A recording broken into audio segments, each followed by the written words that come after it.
ನೋಡ್ರಿ, ಒಬ್ಬ ಮುಖ್ಯಮಂತ್ರಿಗಳು ಹಿಂದ್ಲಿಂದನೂ ಎಮರ್ಜೆನ್ಸಿ ಇದ್ದಾಗ ಉಪಯೋಗಿಸಿರ್ತಕ್ಕಂಥದ್ದು ಗೊತ್ತು. ಅವರು ಬಸವರಾಜ ಬೊಮ್ಮಾಯಿ ಉಪಯೋಗಿಸಲಿವಂತ ಯಡಿಯೂರಪ್ಪನವ್ರು ಎಷ್ಟು ಸಾರಿ ಓಡಾಡಿದ್ದಾರೆ ಅನ್ನೋದನ್ನು ಮಾಹಿತಿಯನ್ನು ನೀವೇ ತಗೋಬೋದಲ್ಲ, ತಗೊಂಡು ಬಿಡುಗಡೆ ಮಾಡಿದ್ರೆ ಗೊತ್ತಾಗುತ್ತೆ ಅವರೆಷ್ಟು ಇವರೆಷ್ಟು ಅಂತ.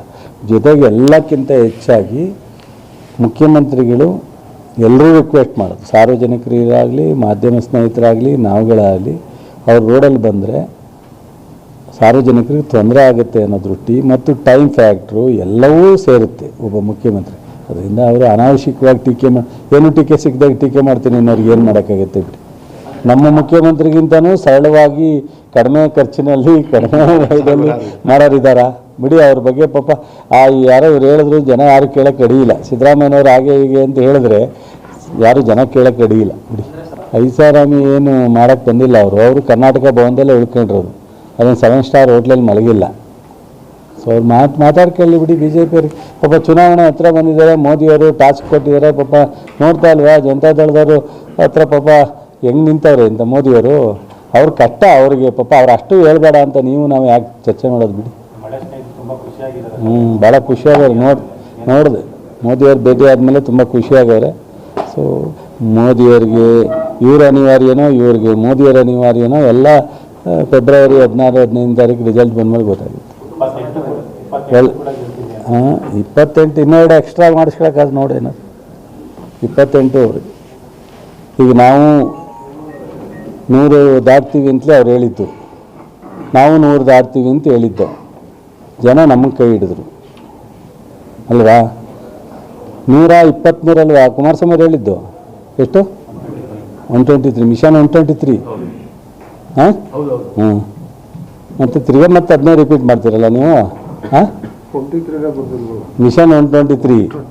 ಅದರಿಂದ ಮಾತಾಡಲಿ. ಈಗ ಬಿಫೋರ್ ಚುನಾವಣೆ ಪೊಲಿಟಿಕಲ್ ಪಾರ್ಟಿಗಳು ಎಲ್ಲನೂ ಸಹ ನಾವು ಸೋಲ್ತೀವಿ ಅಂತ ಯಾರು ಹೇಳ್ತಾರ್ರಿ?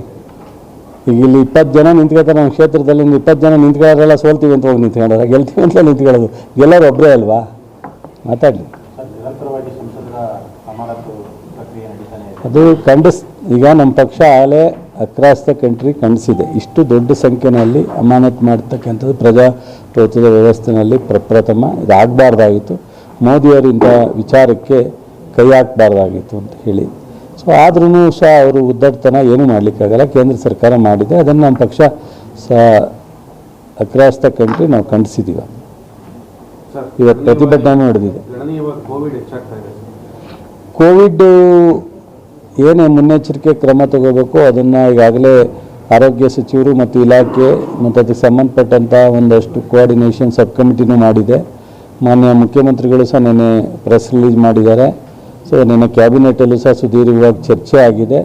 ಸಂಪೂರ್ಣವಾಗಿ ನಾವು ಅದು ತುಂಬ ಆತಂಕ ಪಡ್ತಕ್ಕಂಥದ್ದು ಎಲ್ಲ ಮೀಡಿಯಾದವರು ಒಂದು ಸ್ವಲ್ಪ ಹೆಚ್ಚು ಅದನ್ನು ಸೀರಿಯಸ್ ಆಗಿ ತಗೊಂಡಿದ್ದಾರೆ.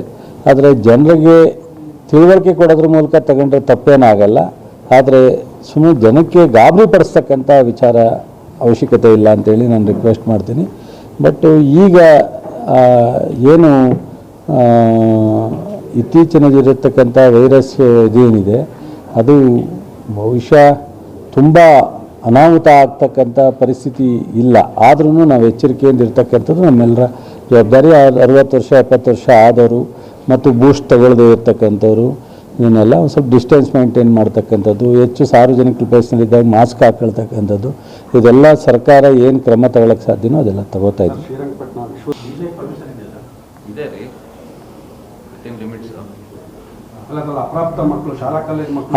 ಅದನ್ನೆಲ್ಲ ನೋಡೋಣ, ಗೈಡ್ ಮಾಡ್ಸೋಣ. ಖಂಡಿತ ಅಪ್ರಾಪ್ತ ಮಕ್ಕಳು ಅಲ್ಲಿಗೆ ಹೋಗ್ತಿದ್ರೆ ಅದನ್ನು ಸೂಕ್ಷ್ಮವಾಗಿ ಏನು ಕಾನೂನು ಕ್ರಮ ತಗೋಬೇಕೋ ತಗೋಣ. ಖಂಡಿತ ತಗೋಣ. ಟೈಮಿಂಗ್ಸು ಮತ್ತು ಅಲ್ಲಿ ಬರ್ತಕ್ಕಂಥ ಹೋಗ್ತಕ್ಕಂಥ ಎಲ್ಲನೂ ಅಬ್ಸರ್ವ್ ಮಾಡಿ ಸೂಕ್ತವಾದ ಕ್ರಮ ತಗೋಣ.